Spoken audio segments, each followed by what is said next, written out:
Okay देखो अब exercise 2.1 कर रहे हैं हम, और ये एक्चुअली हिंदी मीडियम की बुक है, बट इंग्लिश मीडियम वाला ये ज़्यादा चिंता ना करें, आप लोगों को एग्जैक्टली सारा समझ में आएगा, डोंट वरी। देखो सबसे पहला क्वेश्चन है, कौन कौन से एक चर वाले बहुपद है, एक चर यानी वन वेरिएबल वाले, ठीक है। हमें बताना है कौन कौन से पॉलिनोमियल वन वेरिएबल के हैं, ठीक है। तो हमें बताना है एक चर वाले कौन कौन से हैं, एक चर यानी वन वेरिएबल वाले, है ना। तो हमें बताने 3-4 पॉलिनोमियल्स गिवन हैं हमें, और उन 3-4 पॉलिनोमियल में से हमें बताना है कौन सा वन वेरिएबल का है पॉलिनोमियल और कौन कौन सा नहीं है। मतलब ऐसा भी हो सकता है कि कोई कोई पॉलिनोमियल ही ना हो, ठीक है, और कोई ऐसा भी हो सकता है कि जिसमें वेरिएबल एक से ज़्यादा हो। हमें बताना है एक वेरिएबल वाला और वो पॉलिनोमियल भी होना चाहिए, और रीज़न भी देना है साथ में क्या है। तो देखो फर्स्ट है आपका for x square minus 3x plus 7।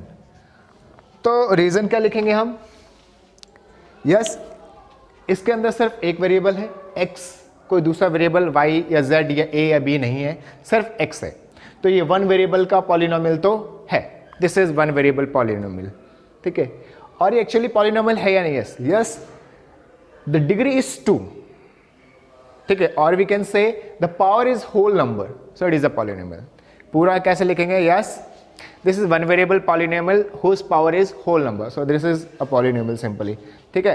तो ये सारे के सारे क्या, ये पॉलिनोमियल है जिसकी पावर क्या है, होल नंबर है, इसलिए पॉलिनोमियल है, ठीक है। और वन वेरिएबल का भी है क्योंकि इसके अंदर सिर्फ x है। हिंदी में कैसे लिखेंगे, ये एक चर का बहुपद है क्योंकि इसके अंदर सिर्फ x है, और इसकी घात, जो इसका घात है वो पूर्ण संख्या है, या फिर हाँ इसकी घात पूर्ण संख्या है, इसलिए ये एक चर वाला बहुपद है, ठीक है।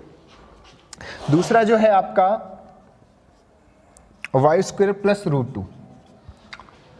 पावर जो रूट में है वो वेरिएबल के ऊपर नहीं होना चाहिए, नंबर के ऊपर होगा तो चलेगा, ठीक है, बट वेरिएबल के ऊपर नहीं होना चाहिए। तो यहाँ वेरिएबल की पावर क्या है, होल नंबर है, ठीक है। तो ये भी पॉलिनोमियल तो है।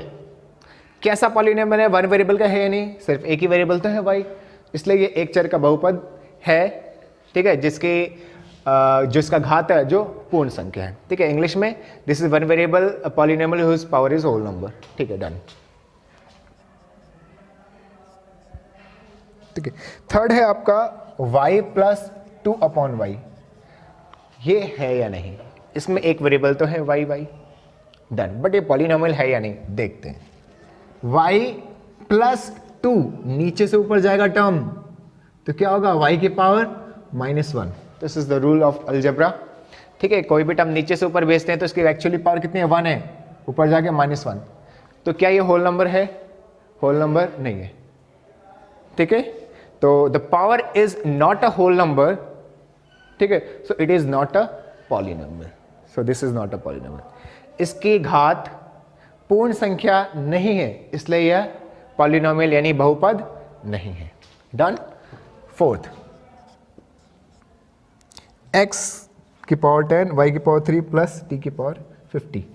पावर इज होल नंबर, घात पूर्ण संख्या है, परंतु यह एक चर का बहुपद नहीं है क्योंकि इसके अंदर 3 चर है, x, y और t, 3 अलग अलग चर है, इसलिए ये एक चर का समीकरण नहीं है। This is not a one variable polynomial because the variables are x, y and t, there is 3 variables, ठीक है। तो 3 वेरिएबल है, इसलिए ये वन वेरिएबल का पॉलिनोमियल नहीं है, बट पॉलिनोमियल है क्योंकि ये होल नंबर है, डन। तो ये आपका पॉलिनोमियल वन वेरिएबल का है, ये भी आपका वन वेरिएबल का पॉलिनोमियल है, और पावर भी आपका होल नंबर है। यहाँ पे पावर होल नंबर नहीं है, इसलिए ये पॉलिनोमियल नहीं है। फोर्थ पार्ट, ये पॉलिनोमियल तो है बट वन वेरिएबल का नहीं है क्योंकि इसमें 3 वेरिएबल्स है, 3 चर है, इसलिए ये पॉलिनोमियल नहीं है, ओके। इसके अंदर एक और छोड़ दिया मैंने, एक्चुअली थर्ड पार्ट इसका अलग है, कोई बात नहीं, मैं इसको 5th लिख देता हूँ, 3√t प्लस t√2। मैंने आपको बताया था ये जो t है वो रूट में नहीं होना चाहिए, क्योंकि रूट का मतलब होता है 1/2, तो t की पावर 1/2 प्लस t√2। नंबर के ऊपर रूट हो तो चलेगा, बट वेरिएबल के ऊपर रूट नहीं होना चाहिए। यहाँ वेरिएबल के ऊपर रूट है जिसका मतलब होता है 1/2, तो रूट का मतलब अगर 1/2 होता है तो ये तो होल नंबर नहीं है, तो अगर वेरिएबल की पावर होल नंबर ना हो तो वो भी पॉलिनोमियल नहीं होता है, इसलिए ये भी पॉलिनोमियल यानी बहुपद नहीं है। तो इसमें ये बहुपद नहीं है, ये बहुपद नहीं है, नॉट पॉलिनोमियल, ये दोनों पॉलिनोमियल ही नहीं है, ये भी पॉलिनोमियल नहीं है, ये पॉलिनोमियल है बट ये 3 वेरिएबल का है, 3 वेरिएबल पॉलिनोमियल है। आई होप हिंदी मीडियम वाले समझ रहे होंगे। ये बहुपद नहीं है, ये बहुपद नहीं है, और ये बहुपद है लेकिन 3 चर वाला बहुपद है। ठीक है, 3 चर वाला बहुपद है। वेरिएबल को हिंदी में चर बोलते हैं और कांस्टेंट को अचर बोलते हैं। ध्यान रखना अगली बार, कांस्टेंट को अचर बोलते हैं और वेरिएबल को चर बोलते हैं। ठीक है, ध्यान रखना। तो 3 चर का बहुपद है, ये बहुपद है। ये दोनों बहुपद ही नहीं है क्योंकि पावर होल नंबर नहीं है। ये क्वेश्चन नंबर फर्स्ट था आपका। This is question number first. इसको नोट करना है तो आप नोट कर लीजिए, समझना हो तो, अदरवाइज आपको बहुत सारी जगह पे सॉल्यूशन मिल जाएंगे। ठीक है, ओके। क्वेश्चन नंबर सेकंड समझते हैं एक बारी। क्वेश्चन नंबर सेकंड में है आपका, निम्नलिखित में से प्रत्येक में एक्स स्क्वायर का गुणांक बोलते हैं कॉफिशिएंट को। हमें लिखना है क्वेश्चन नंबर सेकंड में coefficient of x square, coefficient of x square का कॉफिशिएंट कौन कौन से पॉलिनोमियल में। तो यहाँ पे क्वेश्चंस हैं, हमें सिर्फ एक्स स्क्वायर का कॉफिशिएंट बताना है। तो फर्स्ट पार्ट है आपका 2 + x² + x। मुझे इन क्वेश्चन में एक्स स्क्वायर का, तो हमें इसको नहीं देखना, इसको नहीं देखना, सिर्फ एक्स स्क्वायर वाले को देखना है। तो एक्स स्क्वायर का कॉफिशिएंट मैंने आपको क्या बताया था, जिसके कॉफिशिएंट की बात हम करेंगे सिर्फ उसको छोड़कर जो भी उसके साथ मल्टीप्लाई में है वो लेना है। तो एक्स स्क्वायर के साथ अगर कोई भी नंबर नहीं है या कुछ भी नहीं है तो इसका मतलब 1 है। तो कॉफिशिएंट ऑफ एक्स स्क्वायर क्या होगा, कॉफिशिएंट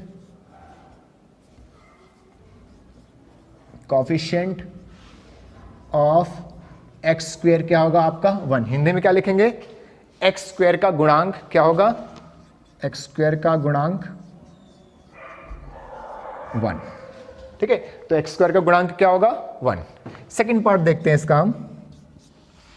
सेकंड पार्ट क्या है एक्चुअली आपका 2 - x² + x³, 2 - x² + x³। तो अगेन हम इसको भी नहीं देखेंगे, इसको भी नहीं देखेंगे, सिर्फ एक्स स्क्वायर वाले को देखेंगे। तो एक्स स्क्वायर के साथ फिर से कोई नंबर नहीं है, इसका मतलब 1 है और साथ में माइनस भी है। ध्यान रखना, माइनस है वो भी लेंगे और 1 है वो भी लेंगे। तो यहाँ पे एक्स स्क्वायर का कोएफिशिएंट क्या होगा -1, माइनस भी है और 1 तो है ही। थर्ड पार्ट में है आपका π/2 x² + x। तो यहाँ तो साफ साफ है, एक्स स्क्वायर का गुणांक π/2।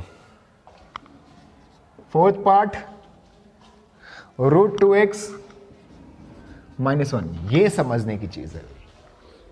यहां समझने की चीज ये है, इन्होंने पूछा है एक्स स्क्वायर का कोएफिशिएंट, बढ़िया एक्स स्क्वायर तो है ही नहीं। तो एक्चुअली एक्स स्क्वायर है, नजर नहीं आ रहा। तो लेट्स से देखते हैं कि है कहां पे। देखो √2x - 1 तो है, एक्स स्क्वायर नहीं है, हम खुद से लिखते एक्स स्क्वायर, बीच में प्लस का साइन लगा देता हूं मैं, क्योंकि यहाँ पे √2 के ऊपर कोई भी साइन नहीं है, दैट मीन्स प्लस का होगा, इसलिए यहाँ पे प्लस। तो एक्स स्क्वायर तो है नहीं, हम खुद से लेकर आए, तो उसको हटाने के लिए हम इसको किससे मल्टीप्लाई करें ताकि ये हट जाए, 0 से। हमें पता है कोई भी नंबर 0 से मल्टीप्लाई होता है तो वो नंबर ही नहीं होता। जैसे 5 × 0 0। तो 0 एक्स स्क्वायर का क्या मतलब है, ये है ही नहीं, बट हमें लिखना तो है क्योंकि हमें एक्स स्क्वायर का कोएफिशिएंट लिखना है। तो एक्स स्क्वायर का कोएफिशिएंट क्या होगा यहाँ पे, एक्स स्क्वायर का कोएफिशिएंट 0, या फिर आप डायरेक्टली कह सकते हो यहाँ पे एक्स स्क्वायर नहीं है इसलिए 0। ठीक है, बट समझने के लिए कि नहीं है तो भी कैसे लाना है, तो एक्स स्क्वायर लिख दिया, नहीं है टर्म 0 एक्स स्क्वायर, मतलब है ही नहीं। तो 0 एक्स स्क्वायर यानी एक्स स्क्वायर का कोएफिशिएंट यहाँ पे क्या होगा 0। तो कोएफिशिएंट ऑफ एक्स स्क्वायर क्या होगा यहाँ पे 0। Done, this is question number second आपका। तो उसको नोट करना है तो आप लोग नोट कर लीजिए, अदरवाइज मैं इरेज करता हूं इसे। ठीक है, now question number third.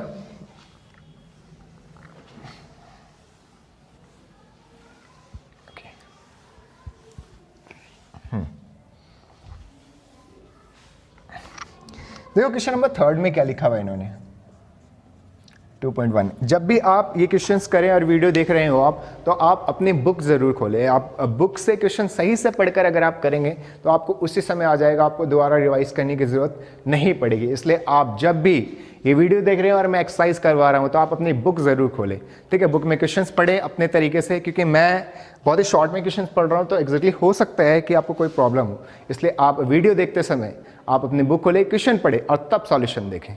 Fine. तो देखो क्वेश्चन नंबर 3 क्या है। 35 घात के द्विपद का और 100 घात के एक पदी का एक एक उदाहरण। इंग्लिश में समझो। हमें डिग्री कितनी लेनी है? डिग्री लेनी है 35। डिग्री कितनी लेनी है हमें? 35। और हमें पॉलिनोमियल कैसा बनाना है? ठीक है, पॉलिनोमियल बनाना है हमें द्विपदी, 2 वेरिएबल। यानी इंग्लिश में इन्होंने क्वेश्चन में क्या कहा है? हमें 2 वेरिएबल का एक ऐसा पॉलिनोमियल बनाना है जिसकी डिग्री 35 हो, ठीक है। तो हमें क्या लिखना है? राइट 2 वेरिएबल पॉलिनोमियल, ठीक है। सॉरी, हमें क्या लिखना है? बाइनोमियल। हमें क्या लिखना है? बाइनोमियल। 2 वेरिएबल नहीं, बाइनोमियल लिखना है हमें। 2 वेरिएबल नहीं, सॉरी, बाइनोमियल बनाना है हमें, ठीक है। तो हमें बाइनोमियल बनाना है जिसकी डिग्री कितनी है? 35। बाइनोमियल क्या होता है? बाई का मतलब 2 होता है, नोमियल यानी हमें 2 टर्म वाले, ठीक है, 2 टर्म वाला एक पॉलिनोमियल बनाना है जिसके अंदर 2 टर्म और वेरिएबल की पावर कितनी है? डिग्री मतलब वेरिएबल की पावर। तो हमें वेरिएबल की पावर कितनी लेनी है? 35। और बनाना क्या है? बाइनोमियल। तो सीधी सी बात है, हम 2 टर्म लेते हैं पहले, पावर बाद में लगाएंगे, डिग्री बाद में लगाएंगे। तो बाइनोमियल इसने कहा है, अपने आप लिख दो कुछ भी, x + 5 लिख दो, y + 9 लिख लो, 2x + 3 लिख लो, जो मन में आ रहा है लिख दो यार, 2 टर्म ही तो लेने हैं। तो मैंने 2 टर्म ले लिए, बाइनोमियल की बात खत्म। डिग्री की बात समझते हैं। अभी हमें डिग्री 35 लेना है, तो डिग्री का क्या मतलब है? वेरिएबल की पावर। तो यहाँ लगा दो 35, ये हो गया, देखो यहाँ लगा दो 35, यहाँ लगा दो 35। अब देखो बाइनोमियल है और डिग्री कितनी है सबकी? 35। तो आपको बाइनोमियल पहले बनाना है, बना दिया, डिग्री लेनी है, डिग्री। उसके बाद इसी क्वेश्चन में लिखा है हमें एक और एग्जांपल लेना है। एक और एग्जांपल किस चीज का देना है? 1 या मोनोमियल बनाना है हमें। क्या बनाना है? मोनोमियल। मोनो मीन्स एक टर्म वाला, यानी x ले लो, y ले लो, 3z ले लो, 2a ले लो, जो मर्जी वो ले लो यार, ठीक है। तो सारे के सारे क्या है? मोनोमियल है जिसकी डिग्री कितनी हो? 100। अब डिग्री लगाएंगे, तो डिग्री यानी 100, ये लगाया 100, इस पे भी लगा लो, ये सारे एग्जाम्पल है इसके। तो हमें बाइनोमियल बनाना था जिसकी डिग्री 35, बाइनोमियल पहले लिख दिया, डिग्री बाद में लगा दी। मोनोमियल बनाना था, एक एक टर्म ले लिया, डिग्री बाद में लगा दी 100। तो ये मोनोमियल के एग्जाम्पल है जिसकी डिग्री 100 है। तो बाइनोमियल के ऐसे इसी तरीके से आप ट्राइनोमियल, जो भी उन्होंने कहा आपको बनाने के लिए आप बनाओ, पहले वो टर्म लिख दो, फिर डिग्री लगा दो, दैट्स ऑल, खत्म। This was your question number 3। Now question number 4 समझते हैं। निम्नलिखित बहुपदों में से प्रत्येक बहुपद की घात, घात यानी पावर बतानी है मुझे, पावर है ना, या फिर वी कैन से डिग्री बतानी है मुझे, ठीक है। क्या बतानी है मुझे? डिग्री बतानी है। इस वाले क्वेश्चन में मुझे सारे क्वेश्चन हमें क्या बतानी है? डिग्री बतानी है सभी की। तो जैसे ये क्वेश्चन है यहाँ पे फर्स्ट पार्ट में, 5x³ + 4x² + 7x, यहाँ पे मैक्सिमम पावर 3, तो इसकी डिग्री कितनी हुई? 3। पावर देखना है, डिग्री यानी पावर। तो इसकी डिग्री कितनी हुई? 3। इसकी डिग्री कितनी है? 3 है। Maximum power is 3, so degree is 3। इसी तरीके से आप question number 2nd, 3rd, 4th किसी में भी कुछ भी बता सकते हो। क्वेश्चन नंबर 2nd में अगे मैं लिख ही देता हूँ यहाँ पर, 4 - y², तो पावर कितनी है? 2, तो डिग्री इज 2, ठीक है। डिग्री इसकी कितनी है? डिग्री इसकी 2 है। थर्ड पार्ट में कितना है? थर्ड पार्ट है आपका 5t - √7। हमें कांस्टेंट से तो कोई मतलब ही नहीं, हमें तो वेरिएबल की पावर लेनी है। तो यहाँ t है वेरिएबल, t की पावर कुछ नहीं है तो 1 है, तो इसकी डिग्री कितनी है? 1। फोर्थ पार्ट में सिर्फ लिखा हुआ है इन्होंने 3, वेरिएबल तो है ही नहीं, डिग्री कैसे बताए? देखो, अगर कोई नंबर है और उसके साथ कोई वेरिएबल नहीं है तो कोई नहीं, कांस्टेंट तो है, 3 × 1 = 3। और x क्या होता है? हमें पता है किसी भी टर्म की पावर अगर 0 हो, किसी भी टर्म की पावर अगर 0 हो तो वो कितना होता है? 1। हमने पढ़ा हुआ 8th क्लास में, 7th क्लास में, किसी भी टर्म की पावर अगर 0 हो तो क्या होता है 1। तो क्या मैं इस 1 को हटाकर x की पावर 0 लिख दूं? लिख सकते हैं, लिख सकते हैं। तो अब बताओ मुझे यहाँ पे डिग्री कितनी है? वेरिएबल की पावर कितनी है 0, तो इसकी डिग्री कितनी है? डिग्री है इसकी 0। तो ये सिर्फ 3 आपको इन्होंने कंफ्यूज करने के लिए दिया था। बच्चे सोचते हैं यहाँ पे तो वेरिएबल ही नहीं है, तो कैसे बताएं? वेरिएबल हम लेकर आएंगे, तो 3 मल्टीप्लाई 1 क्या होता है x की पावर 0। हम लेकर आएंगे 1 की जगह पर लिखेंगे x की पावर 0, क्योंकि हमें रूल पता है किसी भी वेरिएबल या कांस्टेंट की पावर 0 हो वो 1 होता है, इसलिए हमने इसको 0 बना दिया। This was question number 4। Now question number 5 समझते हैं। क्वेश्चन नंबर 5, ठीक है। नाउ क्वेश्चन नंबर 5,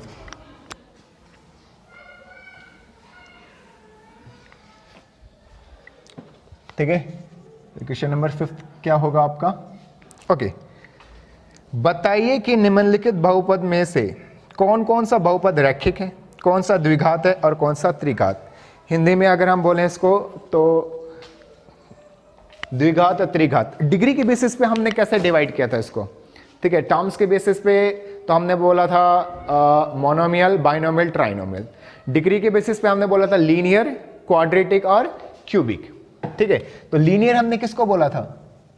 लीनियर हमने कहा था जिसकी पावर यानी डिग्री भाई 1 हो, डिग्री अगर 1 तो लीनियर। क्वाड्रेटिक, क्वाड्रेटिक जिसकी डिग्री 2 हो। डिग्री यानी आप समझ रहे हो हिंदी मीडियम वालों, घात, है ना। लीनियर को बोलते हैं हम रैखिक, तो रैखिक जिसकी डिग्री 1, जिसकी पावर 1। द्विघाती, द्विघाती नाम से समझ में आ रहा है भाई जिसकी घात 2 हो। उसके बाद क्यूबिक, त्रिघाती, ठीक है। तो देखो फर्स्ट पार्ट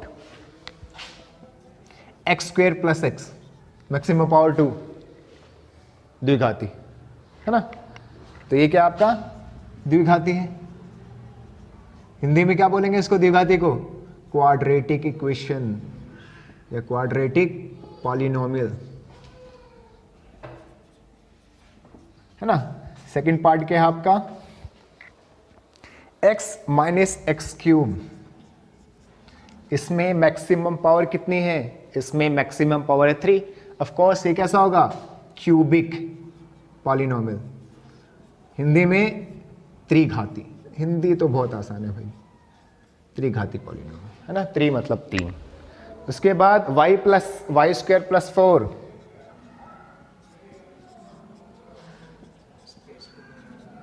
तो y + y² + 4, इसमें मैक्सिमम पावर कितनी है? 2, द्विघाती। उसके बाद थर्ड पार्ट हो गया, फोर्थ पार्ट। फोर्थ पार्ट क्या आपका? 1 + x। x की पावर कितनी है? 1। ये कैसा है? लीनियर यानी रैखिक बहुपद। समझ में आ रहा है आपको? 1 + x, x की पावर कितनी है? 1। ऑफ कोर्स लीनियर, है ना, लीनियर यानी रैखिक। फिफ्थ पार्ट 3t, यहां पे वेरिएबल की पावर 1, ये भी लीनियर, सेम टू सेम। उसके बाद सिक्स पार्ट क्या है आपका? r², वेरिएबल की पावर कितनी है? 2, द्विघाती। आपको पावर के बेसिस पे बताना है, simple. And the last one is 7x³, power is 3, त्रिघाती, ठीक है। तो इस तरीके से आप रैखिक, द्विघाती या त्रिघाती बता सकते हैं। बहुत ही सिंपल है, बहुत ही आसान है। ये आपकी पहली एक्सरसाइज पूरी तरीके से खत्म हो चुकी है। आई होप आप लोगों को बहुत अच्छे से समझ में आया हो। So please like the video, ठीक है। Comment on the comment box. अगर आपको कुछ भी समझ में नहीं आ रहा, comment in the comment box please. अगर आपको कुछ भी समझ में ना आया, आप लोग उसमें बताएं मुझे आप लोगों को क्या समझ में आया, सो दैट मैं आपको दोबारा और बेहतर तरीके से समझा सकूँ। और जो आपको समझ में नहीं आ रहा है, मैं आपको नोट भेज दूँ, उसमें आपको क्लियरली आपको समझ में आ जाएगा। इसके अलावा आप लोग सब्सक्राइब ज़रूर करें, क्योंकि और भी ऐसे फर्दर वीडियो आने वाली हैं जिसमें आपको क्लियरली और बहुत अच्छे बेहतर तरीके से समझ में आएगा। क्योंकि ये पहली वीडियो थी, तो आई होप इसमें कुछ ना कुछ गलतियां हो सकती है, बट फर्दर अगर आप लोग कमेंट करके बताएंगे कि क्या गलतियां हुई, तो इसे और बेहतर तरीके से बनाने की कोशिश करेंगे। So that thank you.